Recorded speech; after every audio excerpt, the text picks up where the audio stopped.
আজকে একটা রিপোর্ট দেখছিলাম, জোট সঙ্গী থেকে এখন প্রধান প্রতিপক্ষ জামাত এবং বিএনপির এখনকার যে সম্পর্ক, সেই সম্পর্ক উপর ভিত্তি করে একটা রিপোর্ট যে জোট সঙ্গী হিসেবে দীর্ঘ 2 যুগ ধরে একসঙ্গে পথ চলেছে বিএনপি এবং জামাত ইসলাম, কাঁধে কাঁধ মিলিয়ে বিভিন্ন আন্দোলন সংগ্রাম করেছে। সবচেয়ে কঠিন সময়টা গেছে 15 বছর শেখ হাসিনার নির্যাতন, নিপীড়ন, ভয়ঙ্কর। বিএনপি জামাতকে এক কাতারে, এক ট্যাগিংয়ে মানে রীতিমতো যুদ্ধ করেছে এবং ভাঙন ধরানোর চেষ্টা করেছে। তাতে কখনো কখনো হোঁচট খেয়েছে বিএনপি জামাত, কিন্তু দুই দলই মানে অসাধারণভাবে তারা কামড় দিয়ে পড়েছিল এবং কখনো কখনো টুকটাক একটু মতদ্বৈততা থাকলেও নির্বাচন অন্যান্য প্রসঙ্গে কিন্তু পাশাপাশি ছিল, কারণ বিপদে ছিল, দুই দলই ভয়ঙ্কর বিপদে ছিল। সেই বিপদ থেকে তারা বের হয়ে আসার জন্য একজোট হয়ে তারা কাজ করেছে, কখনো 18 দলীয় জোটের ব্যানারে, কখনো ঐক্য ফ্রন্টের ব্যানারে, এবং জামাত একেবারে ধানের শীষ নিয়েও নির্বাচন করেছে। সেই সুযোগটাও বিএনপি করে দিয়েছিল গত 15 বছরের সময়ের মধ্যে। কিন্তু এখন হিসাব নিকাশ 1 বছর পার হওয়ার আগেই পাল্টে গেছে। এখন পিআর লাগবে জামাতের, কারণ পিআর হলে একেবারে ক্ষমতায় যাওয়া বা ক্ষমতার কাছাকাছি চলে যাওয়া যাবে। এই প্রশ্নটাই একেবারে দুই দলকে দুই মেরুতে মানে ঠেলে দিয়েছে। খেয়াল করেন যে 91 সালের মানে বিএনপির সঙ্গে জামাতের আসন সমঝোতা হয়। ওই নির্বাচনে বিএনপি 140টা আসন পেলেও সরকার গঠনের জন্য সেটা যথেষ্ট ছিল না। 140টা পায়। তখন কিন্তু আওয়ামী লীগ ব্যাপক চেষ্টা করছে। তখন যদি জামাত ঝুঁকে যেত আওয়ামী লীগের দিকে, তখন বিএনপি বিপদে পড়তো। তো সেই সাপোর্টটা দিয়েছে তারা। কিন্তু আবার তত্ত্বাবধায়ক ইস্যুতে দূরত্ব তৈরি হয়, তখন আবার আওয়ামী লীগের সঙ্গে জামাতের সমঝোতা।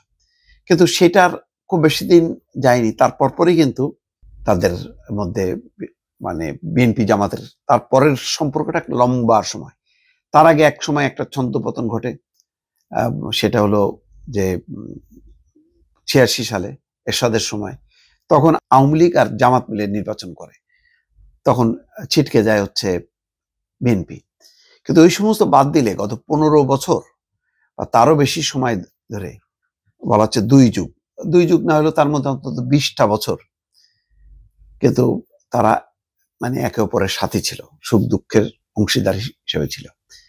সামনে যেহেতু একেবারে ক্ষমতার হাতছানি, সেই ক্ষমতার হাতছানিতে এলোমেলো জামাত বিএনপির সম্পর্ক, এবং কখনো কখনো আওয়ামী লীগ যে ভাষায় আক্রমণ করত তাদেরকে স্বাধীনতা বিরোধী, মুক্তিযুদ্ধ বিরোধী শক্তি হিসেবে, ঠিক সেইভাবেই কিন্তু বিএনপি আক্রমণ করে।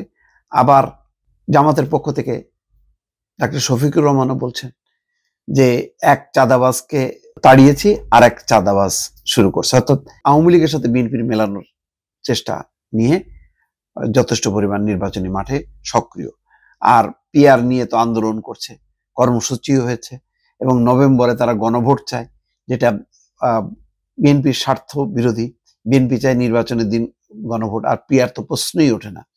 এই অর্থে তারা সংবিধানের হাত দিতে চায় না।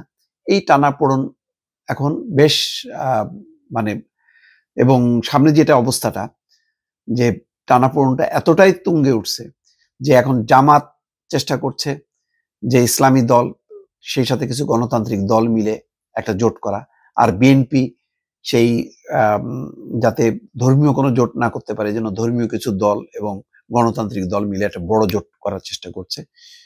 মাঠের অবস্থাটাও পরিবর্তন হয়েছে যথেষ্ট পরিমাণ, যেহেতু প্রধান নেতৃত্ব লন্ডনে অবস্থান করছে, আর নিচে যেহেতু দলে দলে তাদের মধ্যে সংঘাত, দল উপদল মিলে বিএনপির মধ্যে, এই সংঘাতের সুযোগে সংগঠিত দল হিসেবে জামাত একটা ভালো অবস্থা তৈরি করে ফেলেছে।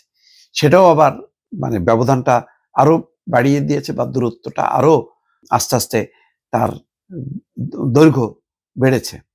কারণ জামাত ক্ষমতা আসতে পারে এরকম একটা আওয়াজ বিএনপিকে আতঙ্কিত করে তুলেছে। যত আতঙ্কিত হচ্ছে বিএনপি, তত বেশি জামাতের প্রতি তাদের আরো আক্রমণ, বক্তব্যের আক্রমণটা তীব্র হচ্ছে। এটা নিয়ে একটা টানাপোড়েন চলছে, পাল্টাপাল্টি অভিযোগ চলছে। ডক্টর মোহাম্মদ ইউনূসের দরবারে যে বিএনপি বলছে জামাতের পক্ষে কোনো কোনো উপদেষ্টা কাজ করছে, কোনো কোনো সহকারী কাজ করছে, বিশেষ সহকারী।